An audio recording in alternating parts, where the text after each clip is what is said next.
망치로 뒤통수 맞은 충격과 그 모욕감을 느꼈다. 이게 제 발언인데요. 있을 수 없는 안을 만들어 왔더라고요.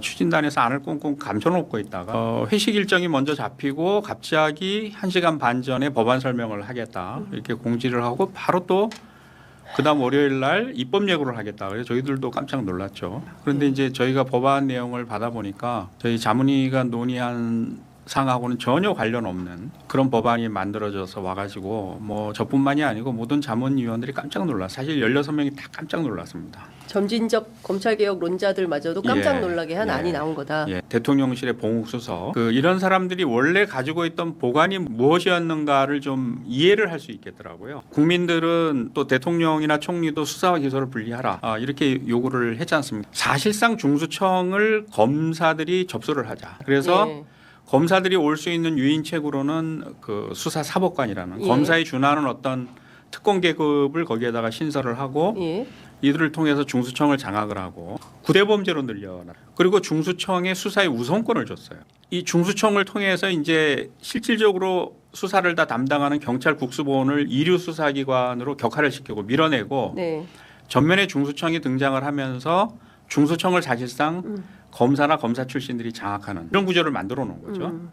중수청 검사들을 2년간 또 파견할 수 있도록 이렇게 해놨어요. 그러니까 검사들이 가서 2년간 중수청을 접수하고 공소청과 중수청 간의 어떤 긴밀한 협력 관계를 구축하도록 2년 동안 정지 작업을 할 수 있도록 법안을 이렇게 만들어 놓은. 그러니까 수사와 기소가 분리된 게 아니고 앞집으로 검사들을 보내가지고 이 검사들이 중수청을 장악하고 수사 영역을 장악을 하면서 친정에 있는 공소청 검사들하고 아주 밀월 관계, 형제 관계를 형성을 해서 사실상 수사와 기소권을 다 장악하는 이런 구도를 생각을 하고 있었던 거죠. 그리고 그것을 이제 법안에 담은 겁니다. 그러니까 저희가 보고 정말 깜짝 놀랐어요. 겉으로는 수사와 기소를 표방을 했지만 사실상은 수사와 기소를 다시 결합한.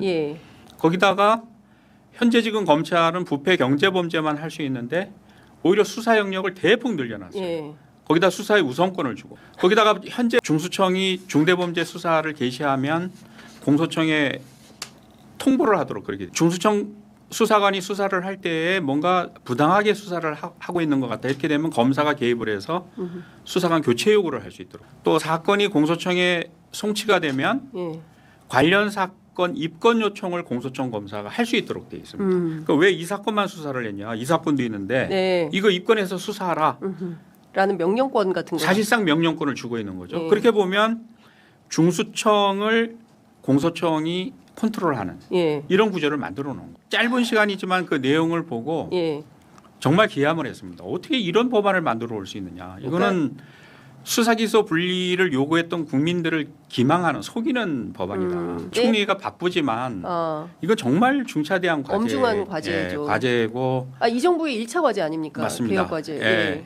1차 과제고 국민들이 가장 관심을 갖는 과제고 또 이 정부와 나아가선 대통령의 명운과 관련된 과제이기 때문에 바쁘더라도 총리가 챙겼어야 되는데 이걸 사실상 이제 그 봉욱수석한테 맡긴 거죠. 실질적으로 봉욱수석의 의중이 상당 부분 이 법안에 반영이 검사들이 만든 아니죠. 우리가 검찰을 개혁하라 그랬는데 검사들한테 검사들 손에 다 맡겨놓고 거기에서 무슨 우리가 국민들이 만족할 만한 합리적인 개혁안이 나올 수 있겠어요. 금요일 날 그 안을 보고 이후 회식 자리도 사실 상당히 좀 분위기가 안 좋았죠. 여기저기서 비판 성토하는 의견들이 나왔고 이렇게 했는데 도대체가 납득이 안 되는 게요. 진짜 유구한 역사를 갖고 있는 건데요. 노무현 전 대통령부터 시작해서 20년이 넘도록 검찰에게 그렇게 당했던 소위 이제 민주정부 사람들이 정권을 잡으면 왜 이렇게 검찰주의자들의 입맛에 놀아나는가. 애시당초 왜 봉욱 그리고 그전에는 오광수 이 두 사람 모두 이 검찰 출신 뭐 한 사람 기획통 특수통 뭐 이렇다 치지만 이제 검찰 출신을 데려다 놓으면 너무 자명한 거 아니냐 결론은. 그래서 비검찰 출신의 민정수석이 왔어야 되는 거 아닌가라는 생각. 아니면 법무부 장관이라도 좀 강도 높게 검찰개혁을 추진할 수 있는 그런 분을 모셨어야 이게 차질 없이 임기 초반에 따박따박 개혁이 되지 않았을까라는 아쉬움. 민정수석이나 법무부 장관에 정말 그 검찰개혁에 진심인 분이 한 분이라도 있었으면 이게 산으로 가지 않고 제대로 신속하게 검찰개혁이 진행됐을 것 같은데 법무부 장관하고 민정수석은 거의 쌍둥이처럼 행동을 하고 사실상 검찰 개혁을 지금 방해하는 그런 역할을 하고 있다고 저는 보거든요. 대통령께서 실제로 검찰 개혁하고 관련된 진위가 무엇인지 이런 상황이 지속되는 것은 저는 결코 바람직하지 않다라고 생각을 해요. 20년, 30년 가까이 끌고 오던 검찰 개혁을 계속 좌초시킨 그렇습니다. 경험과 노하우와 지혜를 갖고 있는 사람들이거든요. 그러니까 결코 이 사람들을 경시해서는 안 됩니다. 이게 과소평가해서는 안 돼요. 곳곳에 탄탄한 인적 네트워크를 구성하고 있는 사람들이라서 여러 가지 방법으로 검찰 개혁을 좌초를 시킵니다. 저는 하루빨리 대통령께서 이 문제에 대해 국민들이 원하는 명쾌한 좀 입장을 밝혀주셨으면 좋겠다. 이게 검찰 개혁이라는 게 대통령한테 맡겨진 하시면 좋고 안 해도 그만인 이런 과제가 아니랍니다. 우리 민주주의를 지키고 국민들의 인권 생명을 지키기 위해서 국민들이 요구하는 제일 개혁 과제고 철저하게 하라는 개혁 과제이기 때문에 국민 주권 정부를 표방을 한다면 국민들의 뜻을 받들어야죠. 좀 대통령께서 명확하게 그 입장을 정리해서 명확하게 밝혀주셨으면 좋겠다. 수사 기소는 완전히 분리된다. 검사는 앞으로 절대 수사에 관여할 수 없다. 수사기관과 공소기관은 서로 견제하고 균형관계에 놓여야 돼. 그다음에 이것은 시급하게 추진이 돼야 돼. 법안은 다 마련이 돼 있거든요. 그러니까 설 전에 이 검찰 개혁을 완전한 수사 기소 분리를 내용으로 하는 법안을 신속하게 통과시켜라. 이런 좀 저는 의사표명을 해 주셨으면 좋겠다.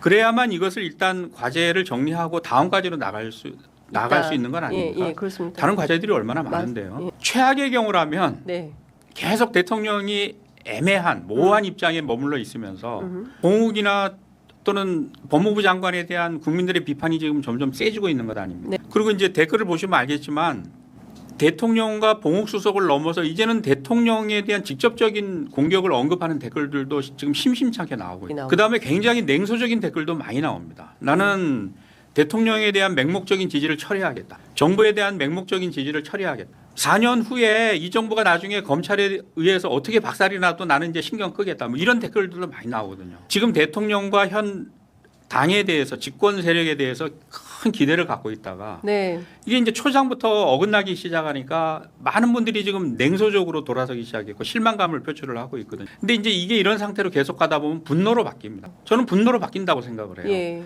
아니 내란 세력을 진압을 하고 국민주권 정부를 탄생시키는데 1등 공신은 국민입니다. 그렇습니다. 지난 겨울 길거리를 지켰던 수많은 국민들이 주역이에요. 그러니까 그런 목소리에 저는 귀를 기울이셔야 된다고 생각을 하는데 지금 이 국면에서 예를 들어서 대통령이 나는 민정수석 법무부 장관 신뢰하니까 흔들림 없이 검찰 개혁을 추진하세요 이렇게 해버리면 그런 메시지가 나오면 저는 최악의 메시지라고 생각합니다. 그게 최악의 메시지다. 이제 그렇게 되면 저는 정말 많은 민주 시민들이 실망할 것이다. 그리고 검찰 개혁은 실패의 길로 들어설 것이다. 어쨌거나 지금 검찰 개혁의 제일 첫 걸림돌이 봉욱 수석이라고 많은 분들이 지목을 하고 있거든요. 제 생각도 크게 다르지 않습니다. 그 사람을 거기에 두고 이게 과연 국민들이 만족할 만한 검찰 개혁 안이 나올 수 있겠느냐? 저는 어렵다고 생각해요. 그래서 이제 그 부분을 좀 대통령께서 심사숙고를 하셨으면 좋겠다라는 말씀을 드립니다. 저는 민정 라인이 검사 출신이 아니었으면 좋겠어요. 공교롭게도 중수청 폐지하자는 주장은 민주당 출신의 검사 출신 의원들이 저는 그런 주장을 있어요. 한다고 봐요. 그래서 저는 그분들이 이런 주제를 그렇게 던지고 나면 새로운 쟁점을 계속 끌고 오는 그래서 법안 처리를 지연시키는 효과를 가져오기 때문에 저는 그런 의견은 반대를 하거든요. 중수청이 정말 특별수사기관으로 제 역할을 할 수 있도록 한편으로는 경찰 공수처와도 경쟁을 하면서 또 공수처와는 견제와 균형 관계에 놓인 이런 역할을 제대로 할 수 있도록 그 세부 설계를 우리가 지금은 신경을 써서 만들어야지. 이 검사들이 가서 장악하기가 이제 어렵게 됐으니까 애초에 중수청을 없애버리자. 이런 논의는 저는 찬성할 수 없다는 말씀을 드리고 지금 형사소송법이 일반 국민들이 잘 몰라서 그렇지 굉장히 촘촘하게 잘 돼 있습니다. 그래서 경찰이 수사를 해서 사건을 덮을 수 있는 방법이 없어요. 그 검사들의 수사 관행이라는 것은 굉장히 부패하고 인권 침해죠. 압박하고 공갈하고 협박하고 없으면 증거를 만들어내고 이렇게 해서 수사하고 기소한 사람들이거든요. 그래서 저는 이런 검사들이 중수청으로 많이 안 오면 안 와야 된다고. 오더라도 젊은 층 부패 관행에 물들지 않은 젊은층 검사들이 수사에 열의가 있는 사람들이 와야 돼요. 네. 그래야 부패 관행이 이식이 안 됩니다. 인권 침해 관행이 이식이 안. 저는 보안 수사권이 굉장히 위험하다고 생각을 하는 것이 이 검사들의 속내는 뭐냐면은 보안 수사권을 핑계로 현재 검찰이 가지고 있는 수사 인력, 직제 이걸 그대로 유지하려는 겁니다. 1년에 70만 건, 80만 건이 검찰로 송치가 되는데 지금은 사실 보안 수사 직접 안 하거든요. 네. 거의 대부분 돌려보냅니다. 네네. 그런데 이제 앞으로는 하겠다. 그리고 이 많은 사건을 수사를 하려면 현재 가지고 있는 수사 인력 직제를 그대로 가지고 있어야 된다. 이 핑계를 대고 유지를 하는 거예요. 네. 이렇게 되면 제도적으로 우리가 검사의 수사권이 보안수사로 제한이 된다고 하지만 실제 인력을 가지고 있다가 이 사람들은 4년 후, 9년 후를 기다리는 거죠. 정권이 바뀌고 국면이 전환되기를. 그러면 이제 예전에 검찰청으로 우리는 다시 탈바꿈하겠다. 물리적으로 검찰에서 수사 인력을 배제시키기 위해서는 절대 보안 수사권을 주면 안 된다. 네.